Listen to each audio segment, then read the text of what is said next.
Hello hi everyone. उम्मीद कर रही हूँ सब लोग ठीक हैं। आ जाइए, आपका स्वागत है इस क्लास में।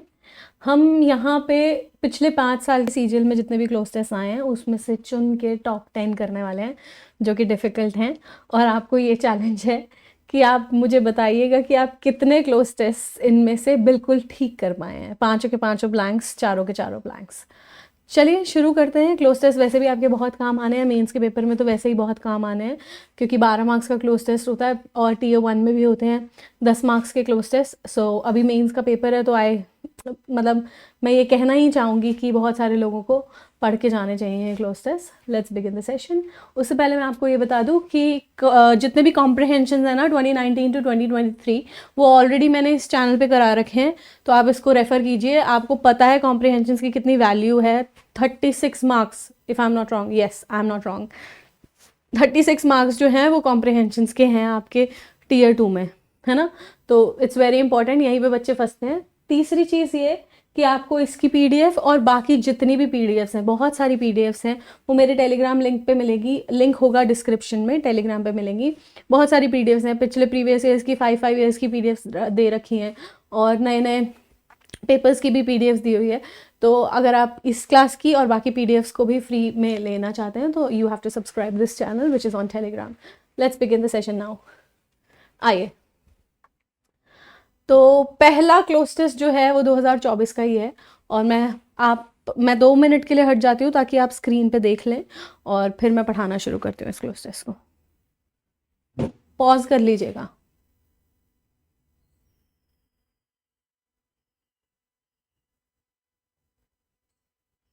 चलिए, वो यहाँ पे बोल रहा है कि रॉरी कूपर, आई होप आपने पढ़ लिया होगा, Rory Cooper was a top aide. तो ये थे टॉप सपोर्टर। एड मतलब सपोर्टर, ठीक है। ज्यादातर मिनिस्टर्स के एड होते हैं, तो टॉप सपोर्टर थे ये एक former house majority leader Eric Cantor के। आगे वो बोलता है जो कि जिनसे एक्सपेक्टेशन थी कि वो अप एंड कमिंग वर्जीनिया के रिपब्लिकन हैं, ये अच्छे कैंडिडेट बनने वाले हैं, बहुत ज़बरदस्त कैंडिडेट बनने वाले हैं इस कॉन्स्टिट्यूएंसी से। पर वो लूज कर गए 2014 में हाउस, ठीक है। हु लॉस्ट हाउस प्राइमरी, ठीक है। तो वो लूज कर गए 2014 में, ये एरिक कैंटर। और ये इनके एडी हैं रॉरी कूपर, और इनके बारे में हम आगे बात करने वाले हैं। He was also a prominent never Trumper. तो रॉरी कूपर जो है वो प्रोमिनेंट नेवर ट्रम्पर भी रहे हैं। नेवर ट्रम्पर मतलब उन्होंने हमेशा ये बोला कि मुझे ट्रम्प नहीं पसंद है, ट्रम्प तो नहीं आना चाहिए यहाँ पे प्रेसिडेंट बन के यूएस में। तो वो नेवर ट्रम्पर भी रहे हैं। ओपनली हाउ ऑफुल, ओपनली क्या करते होंगे कि कितना घटिया वो पाते थे 45th प्रेसिडेंट को, तो ओपनली उसकी बात करते होंगे, उसका बखान करते होंगे कि मुझे बिल्कुल नहीं पसंद है। तो वो एक नेवर प्रोमिनेंट मतलब बहुत बड़े दर्जे पर, बहुत साफ साफ दिखता है जो कि वो नेवर ट्रम्पर हैं। तो ओपनली उनको क्या करते होंगे वो कि कितने घटिया हैं वो 45th इनका जो पॉइंट ऑफ व्यू था उन्हें लेकर। पर आगे बोल रहा है the cause Cooper has himself to, जो वजह जो कारण जिसमें कूपर ने अपने आप को पिछले साल में अपने आप को क्या कर दिया है, देखना होगा आपको अपने आप को क्या कर दिया है। Though is closer to home, लेकिन अब वो क्लोजर टू होम है। क्लोजर टू होम मतलब अब उनके क्षेत्र में है। तो वो एक रिपब्लिकन क्या कहते हैं, up and coming Republican senator बोल सकते हैं, उनके एड रह चुके हैं और नेवर ट्रम्प के बहुत प्रोमिनेंट अपोजर रह चुके हैं। और यानी कि ये जो बातें हो रही हैं ये सारी की सारी, ये पूरी बातें अमेरिका के एज अ होल हो रही है। बट आगे की लाइन में वो कह रहा है कि इस बार जो कूपर है वो अमेरिका एज अ होल नहीं बल्कि अपने घर वाले एरिया पे ज़्यादा ध्यान दिए हुए हैं। एक कॉज है वहाँ पे, एक कारण है वहाँ पे, कोई वजह है जिसकी वजह से उनका ध्यान अभी घर वाले क्षेत्र पर है। घर वाले क्षेत्र पर क्या है वही के बारे में सारी बात की हुई है। तो इस बार उनका ध्यान घर के क्षेत्र पर है जहाँ वो रहते हैं। He is as he puts, वो है जैसे कि वो बताते हैं अपनी ट्विटर बायो में, apparently mister open the schools. तो वो अपनी ट्विटर बायो पर लिखते हैं कि ओपन द स्कूल्स, तो इनके एरिया में जो है स्कूल्स बंद है, मे बी कोविड-19 की वजह से या किस वजह से वो यहाँ मेंशन नहीं है, बट इनके एरिया में स्कूल्स बंद है। तो इन्होंने अपने आप को क्या किया हुआ है उस कॉज के लिए, और ये अपेरेंटली बताते हैं कि दिखने पर मतलब ऐसा प्रतीत होता है कि मैं हूं ही कि मिस्टर ओपन द स्कूल्स, ये खुद को मिस्टर ओपन द स्कूल्स बताते हैं। आगे बोल रहा है कि यह पिता है 5th ग्रेडर के, 2nd ग्रेडर के और एक किंडरगार्टन जाने वाले, केजी में जाने वाले बच्चे के, ये पिता हैं। Cooper is because the public school in, Cooper यह है इसलिए, क्या है, ओपन द स्कूल्स कह रहे हैं वो, तो अब वो क्या है, वो यह है इसलिए क्योंकि पब्लिक स्कूल जो है फेयरफैक्स में, वर्जीनिया में, जहां पे वो रहते हैं, तो इसीलिए यहाँ पे लिखा था he is dash himself, he has dash himself to the cause closer to his home. तो वो कह रहा है कि जहां वो रहते हैं वहां के पब्लिक स्कूल्स जो है वो अभी तक खुले नहीं हैं, दे हैव नॉट ओपनड, वो अभी तक खुले नहीं हैं। Fairfax in Washington DC suburbs is one of the school districts that has moved towards in-person learning and it is still not closed. तो कह रहा है कि Fairfax जो है, जो कि वॉशिंगटन डीसी के suburbs का एरिया है, यह एक स्कूल डिस्ट्रिक्ट है जो कि that has moved towards, जिसने सबसे क्या यहाँ पे लिखा है लॉन्गेस्ट स्लोएस्ट, जिसने सबसे इन पर्सन ट्रेनिंग की तरफ मूव किया है। यानी कि इन पर्सन ट्रेनिंग का मतलब है कि बच्चे घर से ही पढ़ रहे हैं, बच्चे स्कूल आ ही नहीं रहे, तो इन पर्सन मतलब एक टीचर है, फिर वो बच्चों को पढ़ाएगी, तो बच्चे आ ही नहीं रहे हैं। तो यह वो जगह है जहाँ, ये एक स्कूल डिस्ट्रिक्ट है जहां पे ये रहते हैं, जहां पे स्कूल्स ने सबसे, और अभी इट्स स्टिल नॉट क्लोज, और अभी ये पास भी नहीं है खुलने के, इट्स स्टिल नॉट क्लोज मतलब ये अभी उसके करीब भी नहीं है, ये अभी उसके पास भी नहीं है। Only in the past few weeks have students started, पिछले कुछ ही हफ्तों में बच्चों ने जो है आना शुरू किया है क्लासरूम्स के अंदर, आए हैं कुछ बच्चे कुछ वीक से, and only about half of those, और सिर्फ उनमें से आधे जो है ना जो कि आए हैं, हाफ ऑफ दोज एलिजिबल जो आए हैं have opted to go back, वो भी अब क्या करते हैं कि वो वापस चले जाते हैं, ठीक है, for an dash of 2 days a week। तो वो आते भी हैं, आधे बच्चे जो आ रहे हैं, जो एलिजिबल है, जिनको अलाउड है आना, कि छोटे बच्चे को शायद नहीं होगा, तो जिनको अलाउड है आना, उनमें से भी आधे लोग उन्होंने चूज किया है कि वो वापस चले जाते हैं स्कूल से, for an dash of 2 days a week, मतलब लगभग कितने टाइम के लिए, 2 days a week के लिए। तो यहाँ पे क्या लिखना है, for an what of 2 days week। चलो आ जाओ, तो अब हम वहां से शुरू कर रहे हैं। The up and coming Virginia Republican who lost a 2014 house primary, he was also a prominent never Trumper, openly detailing, frisking नहीं, ओपनली वो बोलते थे कि कितना बेकार लगते हैं उन्हें 45th प्रेसिडेंट, इग्नोरिंग नहीं, ओपनली बताते थे कितने बेकार, हाउ ऑफुल ही फाउंड, तो स्किपिंग भी नहीं, स्किपिंग का मतलब कूदना होता है या किसी चीज को छोड़ते हुए चलना, स्किप करना, देन इग्नोरिंग मतलब इग्नोर कर देना किसी चीज को, पर वो ओपनली सबको बताते थे। तो he openly used to give details of the fact that he didn't like the president, the 45th president which was Trump. तो फ्रिस्किंग इज लाइक किसी को जब आप जाते हो तो उसकी जांच पड़ताल करते हो, जेब में कुछ है तो नहीं, तो दैट इज फ्रिस्किंग, ओके। तो फ्रिस्किंग का कोई मतलब नहीं है। अब वो बोल रहा है the cause Cooper has committed himself, क्योंकि उन्होंने खुद को कमिट ही किया है, क्योंकि वो बार बार कह रहे हैं स्कूल खोलो स्कूल खोलो स्कूल खोलो, ट्विटर की बायो में भी उन्होंने यही लिखा हुआ है अपने बारे में कि I am mister open the schools. तो कमिट किया है उन्होंने, अकेला नहीं किया है, ठीक है, सॉर्ट नहीं किया, किसी चीज को जो ऑर्डर में नहीं थी उसको सॉर्ट किया हो, या किसी को शांत नहीं किया है, उन्होंने अपने आप को अर्पित किया है एक कॉज की तरफ। नेक्स्ट थर्ड वाला क्या है, Cooper is dash because, Cooper परेशान है क्योंकि स्कूल खुल नहीं रहे तो उन्हें गुस्सा आ रहा है, तो कूपर इज इंडेटेड मतलब कर्जदार थोड़ी है किसी चीज के, प्रोवोक्ड मतलब उकसाए हुए नहीं, गुस्से में है, फ्रस्ट्रेशन में है, एक्साइटेड नहीं है किसी चीज को लेके कि बहुत अच्छा कुछ हो रहा है तो वो एक्साइटेड है। तो Cooper is frustrated because the public schools in this place where he lives have not opened, वो अभी तक नहीं खुले हैं। और फिर वो आगे बोल रहा है, आगे क्योंकि खुले नहीं है तो वो कह रहा है कि अभी ये इन पर्सन ट्रेनिंग की तरफ भी सबसे कम मूव कर रहे हैं, यानी कि खुल ही नहीं रहे हैं, और अगर खुल भी रहे हैं तो वो इन पर्सन ट्रेनिंग बहुत स्लो कि कभी एक स्कूल खुल रहा है, फिर थोड़े दिन के लिए खुल रहा है, वो भी दूसरा खुल रहा है थोड़े दिन के लिए, तो they are moving the slowest, ठीक है। So where is it is one of the school district that has moved slowest words, जिसने सबसे कम मूव किया है, धीरे, लॉन्गेस्ट नहीं, लॉन्गेस्ट क्या होता है, लंबा ना, तो लॉन्गेस्ट तो नहीं मूव कर रहे हैं। Then you have strangest, strangest की भी बात नहीं कर रहे हो आप, स्ट्रेंजेस्ट का कोई लिंक ही नहीं बनता यहाँ पे। प्लेनेस्ट का भी कोई मतलब नहीं है, कहने का यही मतलब है कि स्कूल खुल नहीं रहे हैं और सबसे स्लो यही हो रहा है। फिर वो बोल रहा है कि जो बच्चे आ भी रहे हैं, जो एलिजिबल बच्चे हैं, have opted to go back, उन्होंने भी यही चूज किया कि वो चले जाया करेंगे for and dash of 2 days a week, तो 2 days के लिए तो वो गायब ही हो जा रहे हैं। तो for an average of, understanding नहीं, आइडियल नहीं, वो नंबर ऑफ डेज दे रहे हो ना, तो आप कह रहे हो लगभग इतने डेज के लिए, अमाउंट भी नहीं, किसी चीज का राशि नहीं है वो जो हम अमाउंट लिख के उसको दर्शा रहे हैं। So it is average of what, 2 weeks। So I hope कोई तो होगा जिसके पांचों के पांचों ठीक हुए। आ जाओ नेक्स्ट वाले पे, ये भी 2024 का है। 5 सेकेंड मैं आपको दे रही हूँ ताकि आप अपना पढ़ लें, और फिर मतलब 5 second in the sense pause करके पढ़ लें, और फिर मैं पढ़ाना शुरू कर देती हूँ।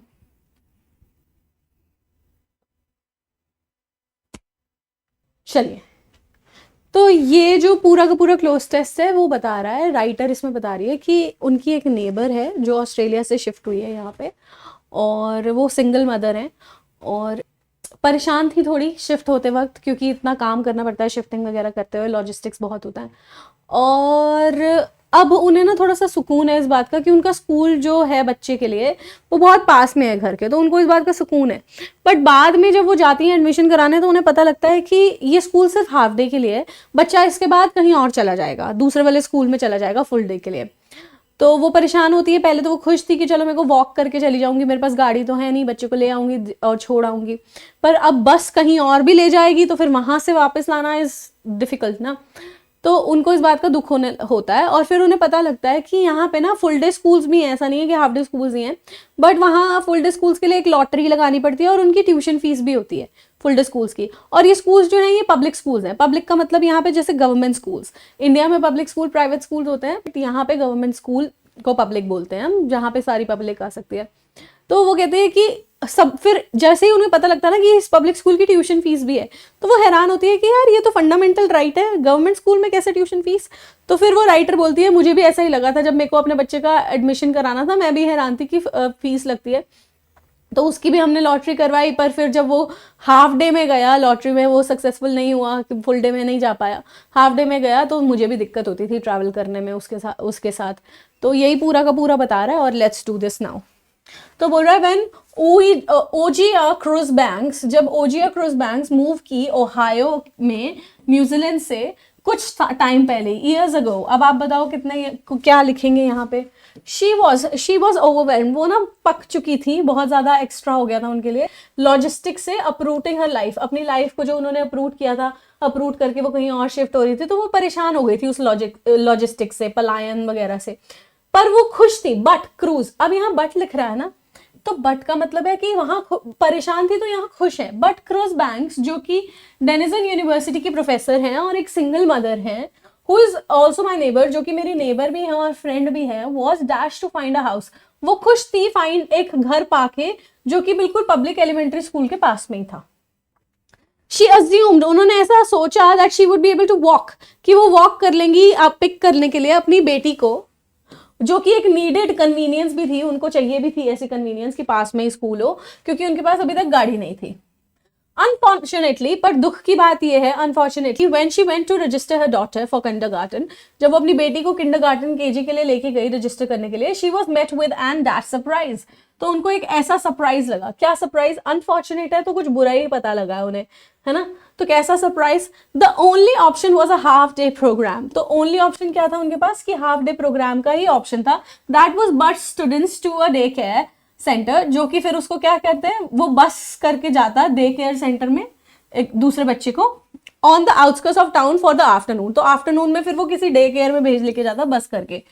The district did offer a limited number of full day slots, district offer करता भी था limited number of full day slots, यानी कि फुल डे का भी स्लॉट्स होते थे, बट वो स्लॉट्स क्लेम करने पड़ते थे लॉटरी से, अर्लियर दैट स्प्रिंग, ठीक है, हैड ऑल बीन क्लेम्ड, अच्छा वो ऑलरेडी क्लेम हो गए थे, वो स्लॉट्स ऑलरेडी भर गए थे स्प्रिंग के टाइम पे, पहले स्प्रिंग हुई थी ना 20 साल में, तो वो ऑलरेडी भर चुके थे। And came with the tuition cost, और इनकी एक ट्यूशन फी भी होती थी फुल डे वालों की। I was like cost me, तो what public school cost money है, शी टोल्ड मी। तो उन्होंने बोला कि मुझे उन्होंने बताया कि मैंने सोचा यार पैसे मेरे से क्यों, पब्लिक स्कूल के यहाँ पैसे लगते हैं क्या। तो फिर आगे क्या बोल रहा है, many parents across the United States like Chris Banks में assume that free full day kindergarten is a dash part of the country's public education system. वो कह रहा है कि बहुत सारे पेरेंट्स जो है यूनाइटेड स्टेट्स में क्रूज की तरह सोच सकते हैं, अज्यूम कर सकते हैं कि ये फुल डे जो सिस्टम है किंडरगार्टन में एडमिशन का, यह एक ऐसा पार्ट है कंट्री की पब्लिक एजुकेशन सिस्टम का। तो कंट्री की पब्लिक एजुकेशन का कैसा पार्ट है बताओ, उसको शॉक लगा ना, तो उसको लगा होगा कि इंपॉर्टेंट पार्ट है ना। तो यहाँ पे क्या कहते हैं, फ्री ही पढ़ाते होंगे बच्चों को, तो सबको ऐसा बहुत सारे पेरेंट्स को लगता होगा। तो फिर वो बोलती है I was one of them, मैं भी उन्हीं में से एक थी, until my youngest had to enter our district's lottery several months ago. तब तक, जब तक मैं भी उनमें से एक थी, मुझे भी लगता था कि यार यहाँ फ्री ही होगा, बट मैं भी उनमें से एक थी जब तक मेरा बच्चा जो है ना, सबसे छोटा वाला बच्चा, वो उसको जाना नहीं पड़ा डिस्ट्रिक्ट लॉटरी के लिए सेवरल मंथ्स अगो। जब उसकी बारी आई तो उसके साथ भी ऐसा ही हुआ होगा ना, तो उसको भी बेचारे को लॉटरी वाला सिस्टम करना पड़ा होगा। व्हेन ही वाज असाइंड, जब उसे असाइन किया गया था हाफ डे प्रोग्राम, तो लॉटरी में वो नहीं कर पाया बच्चा, मतलब सीट्स फिल हो गई होंगी फुल डे स्कूल की। तो जब उसको हाफ डे प्रोग्राम मिला, I swung between alarm and frustration, तो मैं झूलती रहती थी अलार्म और फ्रस्ट्रेशन में, बेचारे को छोड़ के आना अलार्म और फिर फ्रस्ट्रेशन लेके आना एंड ऑल दैट। तो ये सब चीजें। तो बोल रहा है when ओजिया Cruz Banks moved to Ohio from New Zealand several years ago. Okay, several year, enormous मतलब बहुत बड़ा। तो यहाँ years थोड़ी बड़े हो सकते हैं, पीरियड टाइम पीरियड है ना, तो कुछ साल पहले। पर्टिकुलर का क्या मतलब है, इमेंस का भी यहाँ कोई मतलब नहीं है। इमेंस मतलब बहुत बड़ी कोई चीज हो, तो इमेंस चेंज आप बोलते हो। Next is second one, was dash to find a house next to. तो शी वॉज, बट कंट्रास्ट कर रहे हो ना, तो आप कह रहे हो but she was dash to find a house next to a, she was happy. Okay, तो रिलीव्ड यहाँ पे वर्ड होगा, डिस्पैशनेट, डिस्ट्रॉट, कोई पैशन नहीं था उसके अंदर, परेशान हो गई थी, थक गई थी, वरिड थी, चिंतित थी, नहीं, वो खुश थी कि स्कूल पास में ही मिल गया। She was relieved to know that. Next, she was met with an unpleasant surprise, क्योंकि अनफॉर्चुनेटली लिखा है ना, तो उसको बाद में धक्का लगा। वो पहले तो खुश थी। अम्यूजिंग मतलब हंसाने वाला।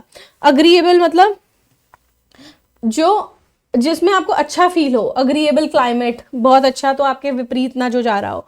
उसके बाद एंजॉयबल नहीं, अनप्लेजेंट सरप्राइज मिला उन्हें। कैसा अनप्लेजेंट सरप्राइज मिला। उसके बाद क्या बोलता है वो, फोर्थ वन, हाँ, the only dash option was a half day program, only available option है ना, तो फ्यूटाइल मतलब व्यर्थ, नॉन वायबल मतलब जो जिसे कर ना पाए उस, क्योंकि उसके लिए वो काम करना बड़ा मुश्किल है, दैट बिकम्स नॉन वायबल। कोई काम करना बहुत मुश्किल हो, जैसे कोई पैसे 100 रुपये ही कमा रहा है दिन के और उसके बच्चे को 1000 रुपये वाले दिन वाले में स्कूल में भेजना is a non viable option.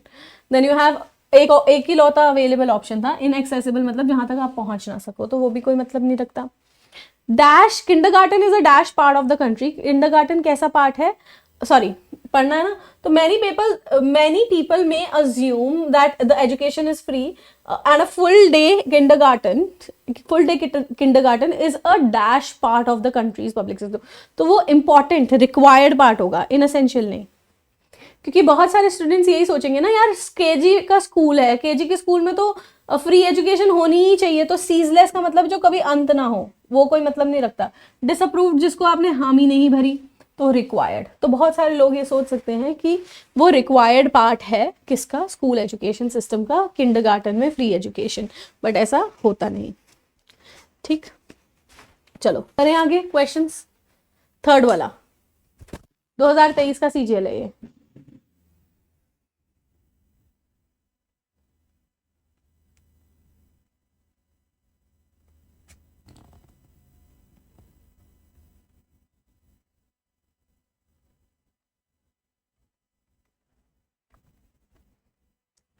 अब इस वाले क्लोज टेस्ट में ना राइटर ही है एक्चुअल में, और उसने कई बार कोशिश की ये जानने की कि लिखना कैसे है, पर उसे 2-3 नॉवेल्स लिख के खुद धीरे धीरे समझ में आने लगा। तो उसने एक नॉवेल लिखी, उसमें उसको वो कहता है कि उसमें मुझे समझ में आया एक्चुअल में कि लिखा कैसे जाता है। तो मैं तब तक गुण प्राप्त कर गया था, ऐसे गुण प्राप्त कर गया था कि जैसे एक टूल मैन को पता होता है ना कि अपने टूल्स को कैसे यूज करना है, मुझे आ गई थी लिखनी, कैसे लिखते हैं। फिर वो बोलता है पर क्रिटिक्स जो थे उस नॉवल के, उन्होंने काफ़ी बोला कि इसका राइटिंग स्ट्रक्चर बहुत कॉम्प्लेक्स है इस नॉवल का, ये वो ये। तो बोला कि चाहे वो कुछ भी बोलते हो, लेकिन मुझे ये पता है कि मेरी वो वाली नॉवल का जो वीक पोर्शन था ना, वो राइटिंग नहीं थी मेरी, है ना। वो कुछ भी बोलते हो तो वहां पे राइटर कॉन्फिडेंट है कि हाँ उसमें कुछ कमियां थी, उसमें कुछ ये चीज़ें हो सकती हैं कि वो थोड़ा कॉम्प्लेक्स हो सकता है, या फिर वो उसको और किसी और तरीके से नहीं व्यक्त कर सकते, जैसे मैंने व्यक्त किया था वैसे ही व्यक्त कर सकते हैं। तो क्रिटिक्स अगर बोलते हैं तो मुझे ये पता है कि वो राइटिंग मेरा वीक पार्ट नहीं था उसका। बट जब मेरी कोई तारीफ करता है उस नॉवल के लिए, तो फिर मुझे उसको ऐसा शायद लगता है कि वो मेरी बेस्ट नॉवल नहीं थी। मैं बोर हो जाता हूँ ये सुन के कि वो मेरी बेस्ट नॉवल नहीं है, मैंने इससे भी बेहतर नॉवेल्स लिखी हैं। तो राइटर कह रहा है कि राइटिंग मुझे वहाँ आ गई थी उस वाली नॉवल पे, हाँ। पर अगर कोई मुझे बोलता है वो मेरी बेस्ट नॉवल थी, तो आई डोंट लाइक दैट, क्योंकि मैंने और भी अच्छी नॉवेल्स लिखी हैं। तो वो कह रहा है आई वेंट ऑन, मैं चलता रहा, ट्राइंग, कोशिश करते हुए। कैसे चलता रहा पूछ रहा है।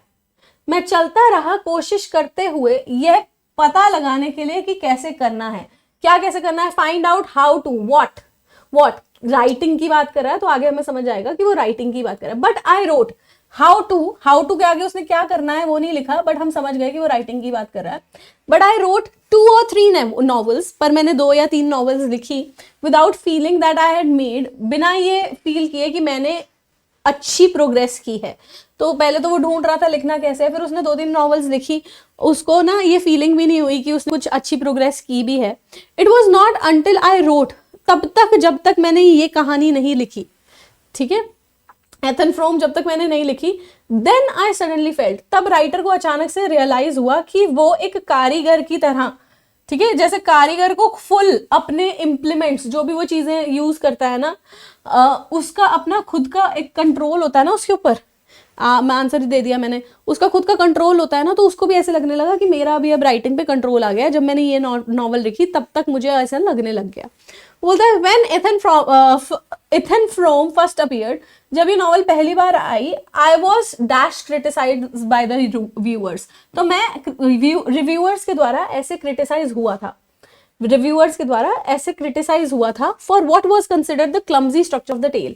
किसकी वजह से? क्योंकि टेल जो मैंने कहानी बताई थी उसका जो स्ट्रक्चर था ना, वो लोग कहते थे कि क्लमजीली लिखा है, बहुत गंदे तरीके से लिखा है।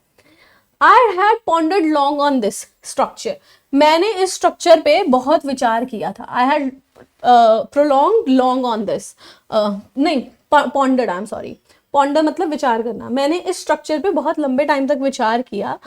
Had felt it's peculiar difficulties, हाँ मैंने फील की थी इसकी कुछ पर्टिकुलर डिफिकल्टीज थी इस स्ट्रक्चर में, एंड पॉसिबल ऑकवर्डनेस, और उसमें शायद थोड़ी पॉसिबल ऑकवर्डनेस भी हो सकती है उस स्ट्रक्चर में लिखने के, but could think of no, तो वो एक्सेप्ट कर रहा है कि हाँ उसमें थोड़ा थोड़ा चीजें हो सकती हैं, उसकी कुछ डिफिकल्टीज हो सकती हैं, लोगों को समझ ना आए, उसमें कुछ ऑकवर्डनेस हो सकती है, but could think of no which would serve as well in the given case, पर मैं सोच नहीं पाया किसी और, क्या किसी और ऑब्वियसली तरीके की, but could not think of no dash which would, जो कि कोई और अच्छा तरीका नहीं था, इससे बेहतर नहीं था जो कि इस वाले केस में, इस नॉवल में उसको सर्व कर सकता। यानी कि कोई ऐसा अच्छी लिखावट या और कोई स्ट्रक्चर नहीं था जो कि इस टाइप की नॉवल में उसको सर्व कर सकता। यानी कि मैंने जो लिखा था वो सही था, चाहे लोग जो भी बोले।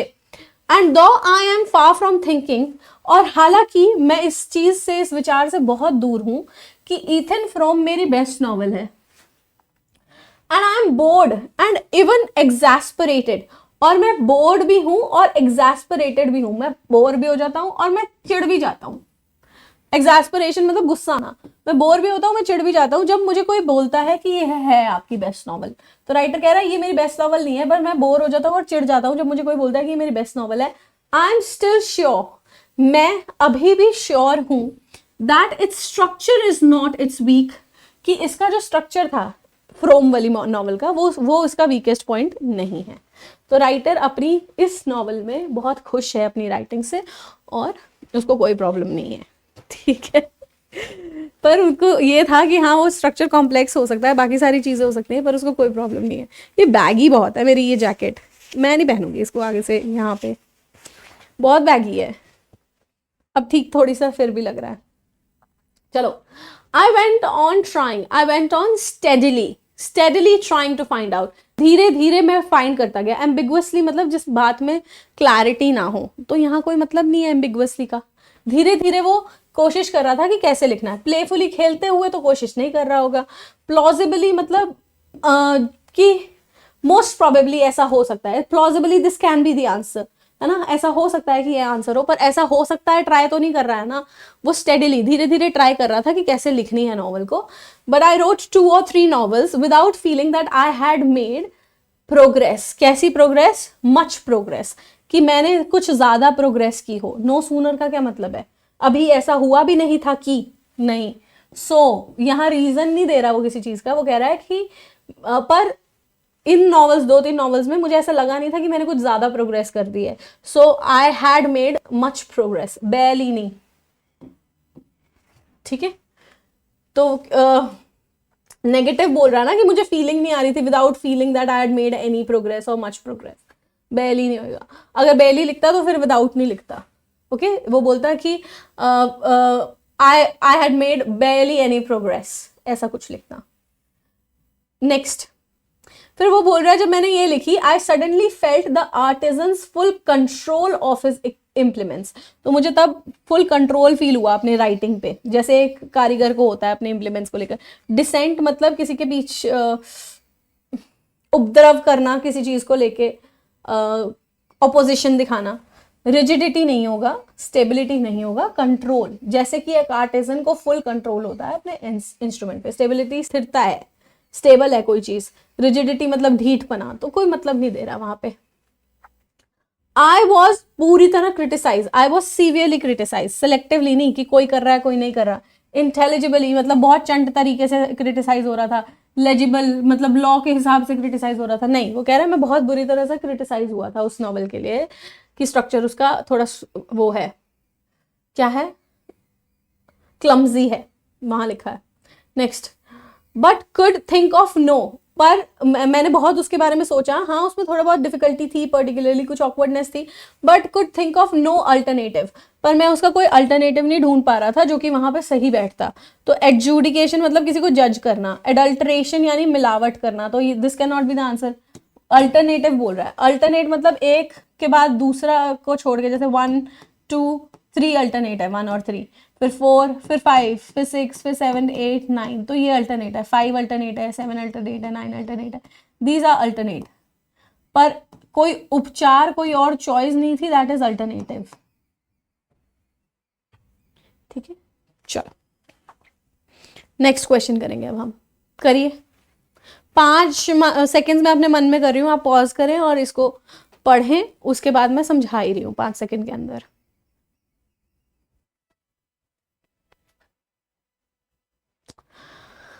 ये 2022 के सीजीएल का पेपर में से लिया गया है, और यहाँ पे ना राइटर कह रहा है अगर किसी ने इतनी हिम्मत की होती ना, बस हिम्मत की बात थी, तो नॉवेल्स में भी इतने अच्छे, जैसे ये दोनों इतने अच्छे हिस्टोरियंस थे कि उन्होंने हिस्ट्री इतने अच्छे से लिखी थी। ये बहुत जाने माने हिस्टोरियंस हैं रोम के, तो हिस्ट्री इन्होंने बहुत अच्छे से लिखी थी। तो राइटर कह रहा है अगर किसी ने इतनी हिम्मत की होती ना, तो इतनी अच्छे से कोई नॉवल भी लिख लेता। अगर किसी ने हिम्मत की होती कि वो ढंग से लिखे नॉवल को, तो राइटर यहाँ कह रहा है कि नॉवेल्स भी और बेहतर लिखी जा सकती थी। अगर लिखी होती तो वो ऐसी बन जाती जैसे ये हिस्टोरियंस रहे हैं। फिर आगे वो ना नॉवल की राइटिंग को और हिस्ट्री को कंपेयर कर रहा है और बोल रहा है कि नॉवल और हिस्ट्री में कुछ खासा फर्क है नहीं। और वो कैसे खासा फर्क नहीं है उसको हम लाइन बाय लाइन देखते जाएंगे कि किस तरीके से वो बोल रहा है कि उसमें क्या खासा फर्क नहीं है। एक जगह वो कहता है कि नॉवेल्स में हम कैरेक्टर्स के जरिए चीज़ों को समझते हैं, उनकी भाषाएं, उनकी भावनाएं, ये सब चीज़ें समझते हैं, एक कैरेक्टर को पहचानते हैं, उनके मैनरिज्म सीखते हैं कि कोई कैसे व्यवहार कर रहा है, कैसे करना चाहिए, कैसे नहीं करना चाहिए। पर हिस्ट्री में यहाँ पे हमारे गढ़े हुए कैरेक्टर्स होते हैं, पर हिस्ट्री में रियल कैरेक्टर्स होते हैं जिन्होंने कुछ किया होता है और हम उनसे सीखते हैं कि ये गलती नहीं करनी चाहिए थी या वो नहीं करनी चाहिए थी। तो हिस्ट्री और नॉवल ऑलमोस्ट सिमिलर ही हैं, बस हिस्ट्री का ये है कि उसमें नाम भी होते हैं लोगों के, उनके पते भी होते हैं, मतलब उनको हम नाम से एड्रेस कर सकते हैं, बट नॉवल में कैरेक्टर्स बिल्ड किए जाते हैं। तो इस तरीके से वो सिमिलैरिटी दिखा रहा है दोनों चीज़ों में, और वो कह रहा है कि और अच्छी नॉवेल्स लिखी जा सकती थी। If writers only dare to dare, अगर उन्होंने इतनी हिमाकत की होती हिमाकत करने की हिमाकत की होती, ठीक है, अगर राइटर्स ने हिम्मत करने की हिम्मत की होती तो एक स्यूटोनियस और टेसिटस नॉवल में भी होते, ठीक है, यानी कि ये इतने अच्छे हिस्टोरियंस, नॉवल भी इतनी अच्छी हिस्टोरियंस की जैसी बन जाती कोई। For the novel is the history of manners turned into a story and a play. तो वो बोल रहा है कि नॉवल क्या है, क्योंकि, फॉर का यहां मतलब है क्योंकि नॉवल जो है is dash the history of, is what, पहला वाला वो है इज, यह इंपॉर्टेंटली, एसेंशियली इंपॉर्टेंट तरीके से क्या है, ये हिस्ट्री है मैनर्स की। इसमें भी अब किस तरीके से चीजें की जा रही हैं, वो मैनरिज्म, तौर तरीकों की एक हिस्ट्री बताती है नॉवल भी, यह जो कि टर्न की जाती है एक स्टोरी में, ठीक है, या फिर एक प्ले में। As is history itself often enough, जैसे कि हिस्ट्री खुद भी, हिस्ट्री भी ऐसे ही लिखी जाती है और नॉवल भी हिस्ट्री ऑफ मैनर्स ही होती है जो एक्सप्लेन करती है चीजों के बारे में। And there is no other than this, इसमें कोई फर्क नहीं है, बस ये है। आगे वो बता रहा है क्या फर्क है, तो वो फर्क ही बता रहा है दोनों में डिफरेंस, क्योंकि हमें फर्क की बात कर रहे हैं, क्योंकि वो हमें बता रहा है, क्योंकि एक ये है और दूसरी ये है, ऐसे बताता है, तो वो फर्क ही बता रहा था। तो कह रहा है इसमें कोई फर्क नहीं है, बस एक इतना सा ही फर्क है, दैट वन, कि एक नॉवल, कि नॉवल जो है वो क्लोक करती है, यानी कि वो ढके हुए है, इट्स मैनर्स, उसके मैनर्स को, जो वो तौर तरीके सिखाती है उसको वो ढके हुए है, किसके रूप में, डिस्गाइज मतलब उसके बहरूप होता है ना, रूप, तो उसको ढके हुए है मैनर्स को इन्वेंटेड कैरेक्टर्स में। तो यहाँ पे हमने कैरेक्टर्स बनाए हुए हैं और इन कैरेक्टर्स से हम सीखते हैं तौर तरीके। while the history बोलेंगे भी नहीं, while the other, वहीं पे दूसरे जगह पे हिस्ट्री में dash names and address, history क्या करती है, मेंशन करती है नेम्स और एड्रेस को, वहां कैरेक्टर्स बनते हैं। हिस्ट्री में प्रॉपर पता होता है कि किसने क्या किया, पता ही होता है ना, किसने, कौन से राजा ने क्या किया, किस कंट्री ने क्या किया, कौन सी रानी ने क्या किया। Only the novel much deeper than history, only the novel, सिर्फ नॉवल ही है जो कि हिस्ट्री से ज्यादा डीप घुसकर चीजों की पड़ताल कर सकती है, खोजबीन कर सकती है। तो हिस्ट्री में इतना चीजें हमें अंदर गहराइयां नहीं पता लगती, पर नॉवल में हम कैरेक्टर्स की स्टोरी बिल्ड कर सकते हैं।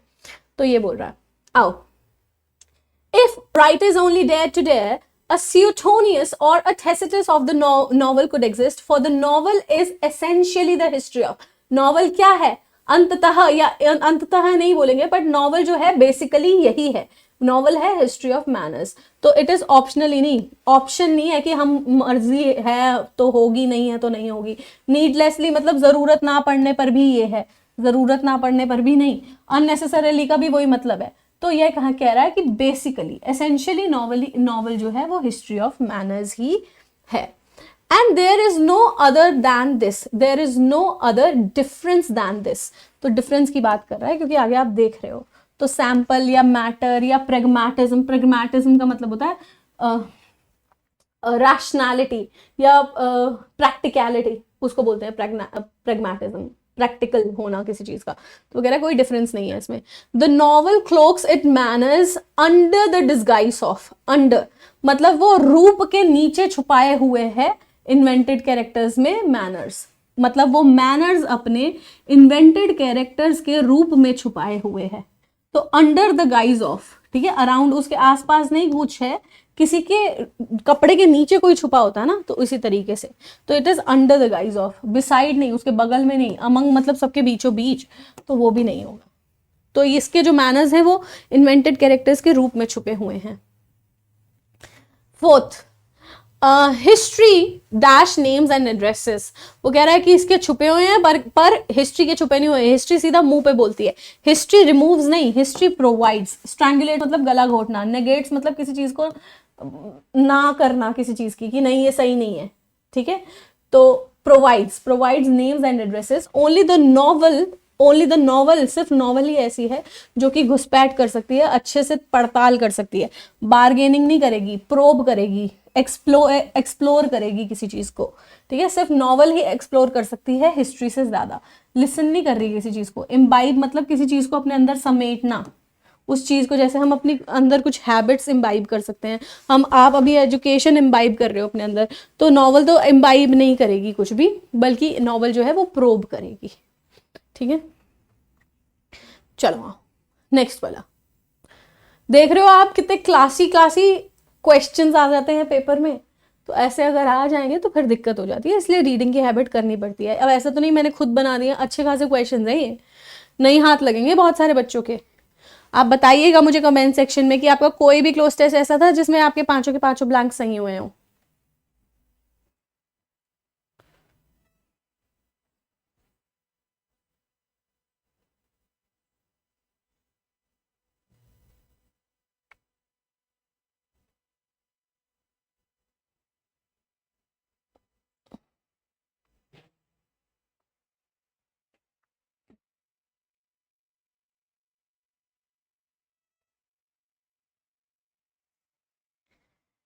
ये जो है क्लोज टेस्ट, ये बोल रहा है, राइटर कह रही है कि मेरे को ना बहुत सपने आते हैं। एक सपना तो मुझे आता है कि मैं किसी की बॉडी काट रही हूँ, पर सबसे ज्यादा जो मुझे आता है उसको तो तुम छोड़ ही दो, उसकी तो मैं डिटेल बताऊंगी ही नहीं क्या क्या होता है मेरे साथ सपने में। बट यहाँ वो कह रहा है कि यहाँ वो कह रही है एक सपना मुझे बहुत बार आता है, मुझे ऐसा लगता है कि जैसे या तो मैं क्लास मिस कर गई हूँ, या मेरा कोई एग्जाम में घटिया ग्रेड आने वाले हैं क्योंकि मैं पढ़ी नहीं। तो वो ये समझा रही है कि ऐसा ऐसा सपना आता है मुझे। तो फिर वो बोलती है कि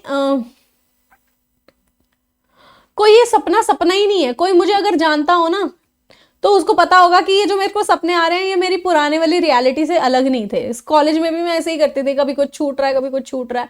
फिर वो बोलती है कि एंड में, यहाँ पे ये सब आके बोलती है, एंड में बोलती है कि पर जो भी है, पर मेरे को ऐसा लगता है ये स्कूल का स्ट्रेस वाला सपना है ना, बहुत सारे लोगों को आता है स्कूल का सपना कि मेरा कुछ छूट रहा है, मेरा कोई एग्जाम छूट रहा है, मैं ढंग से पढ़ा नहीं। तो राइटर कह रही है मुझे लगता है ये सपना ना सबको ही आता है, तो इस बारे में बात करिए। तो I have a recurring dream, मुझे एक ड्रीम बार बार आती है। Actually I have a few, actually मुझे आती तो और भी हैं। वन इज अबाउट, एक तो ये है कि मैं किसी की बॉडी को तोड़ काट रही हूँ, डिसमेंबर कर रही हूँ। I'd rather not get into it, मैं इसके बारे में तो ना ही बोलूं तो अच्छा ही है। But the pertinent one is about college, पर जो सबसे ज्यादा आता है, जो इससे ज्यादा आता है, ठीक है, यहाँ पे आपको क्या बनना है, बेस्ट, स्ट्रॉन्ग, बेटर, बोर, पर जो इस वाली ड्रीम से ज्यादा आता है पर्टिनेंट और रेलिवेंट। पर्टिनेंट मीन्स जो रेलिवेंट है वो है कॉलेज के बारे में, तो उसको कॉलेज का सपना आता है बहुत। It's the end of the semester and I suddenly that there is a class I forgot to attend, कि सेमेस्टर का एंड आ गया है और मुझे अचानक से रियलाइज होता है कि एक क्लास जो है वो मैं क्या कर गई हूं। सोचो, यहां से सोचो।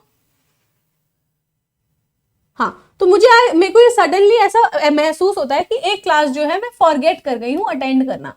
Ever and now I have to sit for the final exam. और फिर कभी किस टाइम पे हर बार जब भी सपना आता है, कभी ना कभी मुझे फाइनल एग्जाम के लिए भी बैठना होता है उस सपने में। आई वेक अप पैनिक्ड, मैं ना परेशान होकर उठती हूँ फिर टेंशन में। माई जीपीए इन परेल, कि मेरे जो ग्रेड्स है ना वो पेरिल में है, वो डेंजर में है। भैया मैं पैनिक होकर उठती हूँ कि यार मेरी क्लास छूट गई, मेरे को एग्जाम में बैठना है, मेरा जीपीए जो है वो पेरिल में है, डेंजर में है। How could I have done this, वो कह रही है कि मैं ये कैसे कर सकती हूँ। मैं सोचती हूँ why do I so dissatisfy my self, वो कह रही है मैं इतना अपने आप को क्यों बार बार डिससेटिस्फाई करती हूँ। वो ऐसे परेशान होकर उठती है कि हर बार ऐसा होता है मेरे साथ। देन आई रिमेंबर, फिर मुझे अचानक से याद आता है I haven't been in college, कि मैं तो कॉलेज गई नहीं हूँ। मैं इतनी परेशान हो रही हूँ, मैं तो कॉलेज गई नहीं हूँ, मुझे तो एक दशक से ज्यादा हो गया, 10 साल से ऊपर हो गया, मैं तो कॉलेज ही नहीं गई हूँ, मैं परेशान क्यों हो रही हूँ। फिर बोलता है someone with knowledge of my academic career, जिसको कोई ऐसा व्यक्ति जिसको मेरे एकेडमिक करियर की जरा सी भी नॉलेज होना, माइट पॉइंट आउट, यहां से आपको भरना है कि क्या यहाँ पे आएगा, तो वो ये पॉइंट आउट कर सकता है कि ये जो मेरा नाइटमेयर वाला, ये जो बुरा सा सपना वाला सिनेरियो है ना, ये मेरी रियलिटी से, एक्चुअल कॉलेज वाले एक्सपीरियंस से ज्यादा दूर नहीं है, ये मेरे एक्चुअल कॉलेज वाले एक्सपीरियंस से ज्यादा दूर नहीं है। And that at certain times in my life it did not take, और कहते हैं कि कभी कभी मेरे जीवन में कुछ कुछ टाइम पे मुझे ऐसा नींद नहीं लेनी पड़ी जिससे मुझे रियलाइज हो कि ये मैंने क्या कर दिया, यानी कि सिर्फ नींद में नहीं होता था मेरे साथ, मैं तो सच में भी ऐसा करती थी। It did not take the magic of slumber, मुझे नींद का जादू की जरूरत नहीं पड़ती थी टू फाइंड मी कंप्लीटली, कि मैं खुद को पाऊं कंप्लीटली अनप्रिपेयर्ड, बिना तैयारी के एक फाइनल के लिए। तो मेरा जीवन में यही होता था, मैं तैयार होती नहीं थी फाइनल एग्जाम के लिए। And well of what may or may not be true of my personal scholastic rigour, वो बोल रही है और खैर जो भी हो मेरे जो स्कॉलिस्टिक रिगर है, जो मेरा भी मेरा पर्सनल जो मैं पढ़ाई का जो मेरा रिगर रहा है या मेहनत रही है, उसके बारे में क्या सत्य है या क्या नहीं सत्य है उसको तो छोड़ो अब आप, अब उस सब चीज को छोड़ दो। आई सस्पेक्ट, मुझे इस बात का संशय है कि ये जो स्कूल स्ट्रेस वाला ड्रीम है ये क्वाइट कॉमन है। ठीक, आया समझ? आ जाओ। Actually, I have a few, मेरे को और भी आते हैं। One is about dismembering a body. I'd rather not get into it. But the more pertinent, more relevant, तो यहाँ पे दो सपनों के बारे में बताया ना, तो एक ये रहा, पर दूसरा वाला फिर वो बता रही है तो मोर ही बता रही है। बेस्ट नहीं आएगा, स्ट्रॉन्ग नहीं आएगा, स्ट्रॉन्ग नहीं है वो, बेटर नहीं आएगा, बेटर नहीं है वो किसी चीज से, कह रही ज्यादा रेलिवेंट ये वाला है, मुझे कॉलेज का बहुत बहुत आता है। And I suddenly realise that there is a class, और मुझे अचानक से रियलाइज होता है, प्रशंसा नहीं कर रही, ऑफर नहीं दे रही, प्रॉमिस नहीं दे रही, उसको अचानक से रियलाइज होता है कि मैं अब क्लास छोड़ चुकी हूँ, एक क्लास अटेंड करनी रह गई। फिर वो बोलती है आई वेक अप पैनिक्ड, तो मैं पैनिक होके उठती हूँ। How I have done this, कि मैंने ये कैसे कर दिया। Why do I so often, मैं इतना क्यों करती हूँ, मैं अपने आप को इतना ज्यादा क्यों कंसिस्टेंटली बार बार क्यों मैं अपने आप को इतना डिससेटिस्फाई करती हूँ कि मैं क्लास छोड़ देती हूँ। अनप्रिडिक्टेबली मतलब मैं प्रिडिक्ट ही नहीं कर पा रही, तो ऐसा तो है नहीं वो प्रिडिक्ट नहीं कर पा रही, वो कह रही मैं कंसिस्टेंटली अपने आप को क्यों इतना परेशान करती हूँ। कन्फ्लिक्टिंगली, विवाद नहीं हो रहा है यहाँ पे, क्लमजीली गंदे तरीके से नहीं कुछ किया जा रहा, तो कह रही है कि मैं कॉन्स्टेंटली खुद को डिसअपॉइंट करती हूँ, ऐसा क्यों करती हूँ मैं ऐसे। फिर उसको याद आता है कि मैं तो जाती ही नहीं school college. Someone with dash knowledge, किसी को जरा सी भी नॉलेज, ब्लीक, ब्लीक का मतलब होता है सुनसान जगह या फिर जहां पे कोई ना आता जाता हो, तो ब्लीक नॉलेज नहीं हो सकती, सुनसान नॉलेज नहीं हो सकती। फिर आते हैं हम इंस्टिगेट, इंस्टिगेट मतलब उकसाना, उकसाने वाली नॉलेज नहीं है यहाँ पे, इसका मतलब वो कह रहे हैं उसको जरा सी भी नॉलेज हो।